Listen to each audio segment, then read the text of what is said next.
Bien le bonjour à tous et bienvenue en Ariège. Ça y est, on reprend du service, on a fini la maison et maintenant on reprend un petit peu les chantiers. Et pour mon plus grand plaisir, on va commencer par un chantier qui m'intéresse beaucoup. Il s'agit du petit pigeonnier que vous voyez derrière. Je passe devant tous les matins quand j'amène mes enfants à l'école et je me dis que je suis bien content que son propriétaire m'ait contacté pour que je m'en occupe sérieusement. Donc ça va être un chantier de charpente pure, hein, assez intéressant. On va essayer donc d'élaborer une charpente à partir d'un poinçon suspendu. Hier, vous voyez, toutes les quatre faces de ce pigeonnier sont identiques. Il y a un pignon sur chaque face, donc ce qui va nous amener à avoir quatre nouds arrêtiers, des pièces assez particulières en charpente, en tout cas qui sont assez peu communes de rencontrer. Voilà, ça va être assez intéressant. Ce sera couvert en canal. Hein, nos chers amis des Bâtiments de France nous ont imposé ceci. Voilà, vous savez tout. On va faire un petit peu l'état des lieux des choses. Bon, bien évidemment, vous vous doutez que moi je l'ai déjà fait. On a reçu le bois. On va commencer par découvrir, prendre les côtes, hein, pour pouvoir faire notre épure. Et ensuite, nous passerons à la suite. Bon alors, si on fait l'état des lieux du démontage, on peut s'apercevoir déjà de plusieurs choses. Bon, grosso modo, les arases sont bonnes. On ne peut pas en dire autant de la charpente, où on voit que ça a été fait un petit peu... Alors c'est un petit peu paradoxal parce qu'en même temps, les solutions trouvées paraissent un peu cheap en termes d'assemblage. Et en même temps, il y avait quand même un certain savoir-faire. En fait, les fêtages, moi j'avais pensé qu'ils étaient assemblés, pourquoi pas mi-bois ou quoi, mais non, ils sont tous, c'est quatre pièces qui sont assemblées. Les nous également. Tout ça tient un peu par miracle. Et est surtout soutenu, vous voyez que dessous, en fait, c'est les sections divisées là, le planchoyage que vous voyez, qui maintiennent le fêtage en place. Vous voyez, là c'est cloué. Et donc il repose sur le plancher. Hein, plancher qui a un peu souffert, là on ne le voit pas trop, je vais un peu cleaner tout ça. Donc voilà, on va finir par démonter tout ça. Dans un premier temps, je vais laisser juste les fêtages pour éventuellement bâcher. Et on verra comment on procédera en fonction de ce que je vais étudier et relever. Voilà. Le pigeonnier est découvert, donc maintenant on va faire un relevé de côte, hein, pour pouvoir tracer la charpente. Donc les étapes vont être les suivantes. Prise de côte, épure, taille, levage, couverture. Voilà. Ce que j'ai trouvé préférable au vu de la configuration du lieu, c'est de tendre des cordeaux pour retrouver mes niveaux. Donc je vous montre. Tout d'abord le fêtage. De loin, hein. Il ne faut pas sortir de Saint-Cyr pour voir qu'il y a un affaissement. Donc j'ai mesuré mes longueurs de fêtage. J'ai vérifié que l'axe, mon point de couronnement, était bien au centre du bâtiment. C'est le cas. Ensuite, j'ai prélevé, hop là, j'ai descendu les axes, je ne sais pas si vous le voyez, pour savoir si les axes étaient bien l'axe. Alors la maçonnerie est un petit peu rudimentaire dans ses épaisseurs de mur, ce qui fait que j'ai sensiblement la même chose, mais pas exactement. Donc il va falloir quand même que je compare par rapport à la théorie de ce que j'ai relevé, les pentes que j'ai mesurées et les côtes de mon fêtage. Je vais projeter tout ça et voir si ça correspond bien à ce que j'ai relevé, ou alors je vais avoir en tout cas une valeur théorique de ce que devraient être mes côtes de chaque quartier de mon toit. Là, on se retrouve sur la zone que j'ai pu me dégager dans une grange pour faire l'épure. Donc, on est à peu près plan et on est sur une dalle qui est... c'est pas un miroir, mais ça va faire l'affaire. On va se contenter de ça, c'est très bien. Donc, j'ai pris un quart de toit, hein, vu qu'on est sur un carré. Inutile de tergiverser. Donc j'ai relevé mes côtes. Les axes, ici vous avez l'axe du fêtage, les deux axes de fêtage. Ici l'intérieur mur, hein, et la diagonale qui représente l'anneau arrêtier. Donc ça, c'est la base. J'ai fait mes traits carrés, j'ai tracé la bissectrice, ça biche, bon, tout va bien. Donc on part sur cette base-là. Le but sur ce style d'épure va être de retrouver les vraies grandeurs, hein. On va essayer de coucher sur un plan en 2D ce qu'il y a en 3D. Et donc, l'intérêt va être d'avoir des angles de coupe ou des côtes.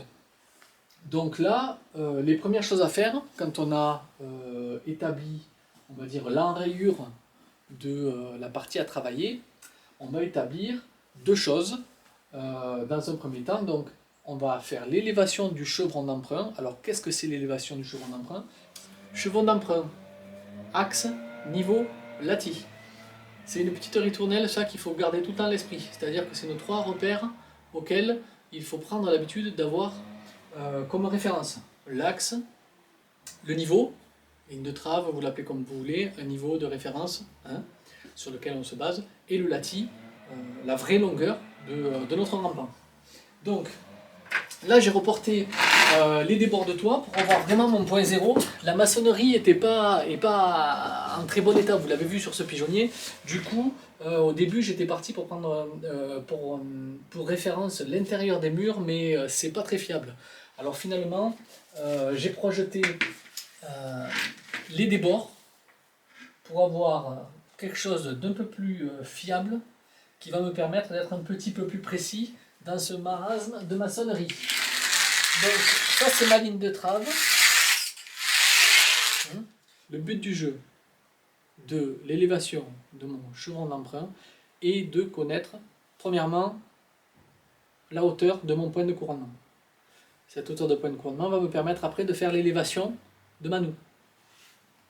Donc on essaie d'être au plus propre possible. Là je suis pile poil sur une petite bosse. Hop. Alors bien sûr, avant d'attaquer l'épure, il est bon de se la faire vite fait sur papier, même si c'est pas à l'échelle, mais pour avoir un ordre d'idée de l'espace qu'il nous faut pour l'épure. Savoir du coup si on va pouvoir échasser les élévations. Qu'est-ce que ça veut dire échasser? Ça veut dire décaler pour que l'épure soit plus visible. Mes élévations, vous allez voir tout à l'heure quand je vais vous montrer l'élévation de la noue, je ne vais pas faire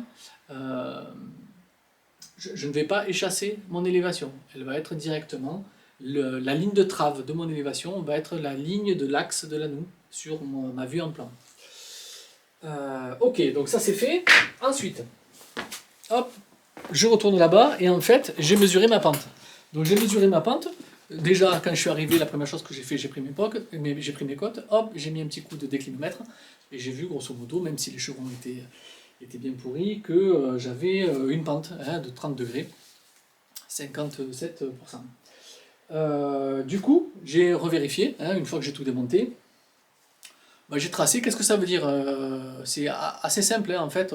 On utilise beaucoup les pentes en pourcent en charpente, parce qu'en fait, c'est assez simple à tracer sur une épure.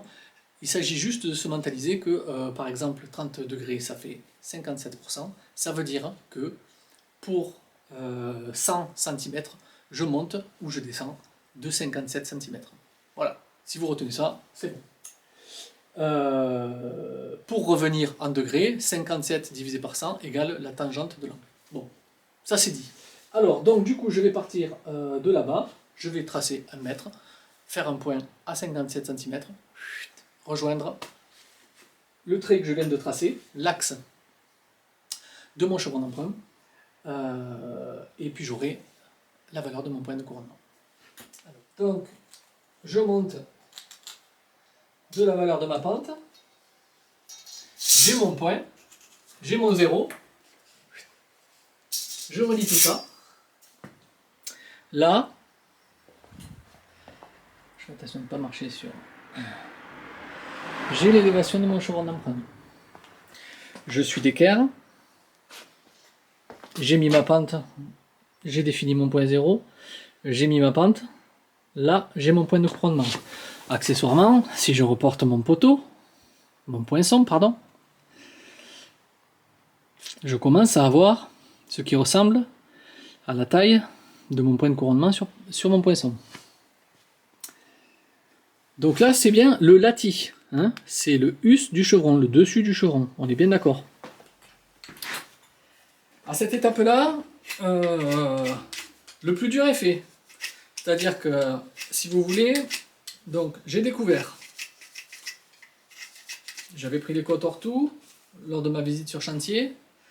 Là, j'ai revérifié les côtes avec la charpente visible pour savoir comment elle était conçue et voir si je pouvais prendre mes longueurs sur les bois directement. Donc j'ai pris mes faîtages, c'était le seul point de repère, on va dire, fiable que j'avais sur cette maçonnerie. Et donc ça a été mon point de départ. J'avais relevé la pente, mais je l'ai vérifié avec les arases, hein, certaines arases qui étaient correctes et qui suivaient le lati. Donc j'ai tracé ma vue en plan et j'ai procédé à l'élévation de mon chevron d'emprunt. Élévation de mon chevron d'emprunt qui m'a permis d'obtenir la vraie grandeur du lati, d'obtenir la valeur, la hauteur de mon point de couronnement. Quelques tailles déjà, le point de couronnement du poinçon, la coupe de tête de mes chevrons. Voilà. Maintenant, une fois que j'ai ma valeur de point de couronnement, je vais la prendre et on va passer à l'élévation de l'anneau. Alors, petit aparté, là vous voyez, là vous voyez, j'utilise un crayon de maçon. Moi j'appelle ça un crayon de maçon. C'est-à-dire c'est des crayons pareils, hein, c'est des crayons des longs crayons là, de 30 cm, mais qui ont une mine dure. C'est quand même bien sympathique. C'est quand même bien sympathique pour tracer sur du béton, sinon on est tout le temps en train d'affûter son crayon. Ma cote. Alors c'est pas si simple que ça que de filmer une épure. Hein. Donc je ne sais pas si vous voyez, ici j'ai ma vue en plan, j'ai les axes de mes faîtages, mon point de couronnement, l'axe de ma noue. Donc maintenant on va procéder à l'élévation de la noue. Qu'est-ce que c'est? Donc la noue, si je la symbolise en 3D, là j'ai mon poinçon, j'ai ma noue qui descend, et mes deux surfaces de toit qui arrivent comme ça. Donc cette pente là, le point haut de ma noue est là, le point bas de ma noue est là, je vais la rabattre comme ça, pour obtenir encore une fois la vraie grandeur, la coupe de pied, la coupe de tête, l'assemblage sur le poinçon de ma noue. Ok avec ça? Alors c'est parti.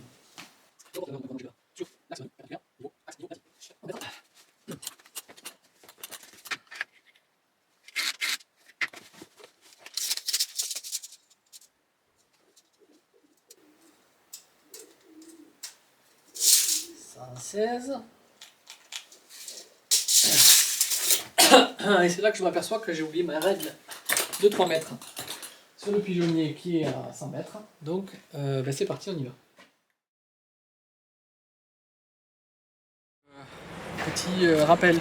Donc là, les mortaises sont percées. Avant de percer les mortaises, je vous rappelle qu'il faut faire le trou de percement. Percement à 1,5 fois l'axe, à 1,5 fois le diamètre de votre percement pour voir cette distance là. Donc mon embrèvement, ici je vais avoir mon lien qui va arriver. Donc ici je récupère l'angle de mon lien qui va arriver comme ceci. Voilà. Donc l'embrèvement va être à la bisectrice de cet angle là. Tracer une bisectrice. Je prends mon compas et je pique 2 points. J'agrandis un petit peu mon écart. Et de ces points, je trace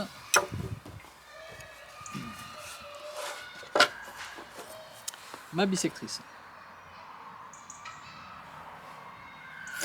Là. Voilà. Ensuite, bon, généralement, ce que je fais pour les liens, hein, les liens classiques, c'est que je les mets à 3 cm de la rase. Ici. Catastrophe, c'est crayon. Il ne me reste plus qu'à relier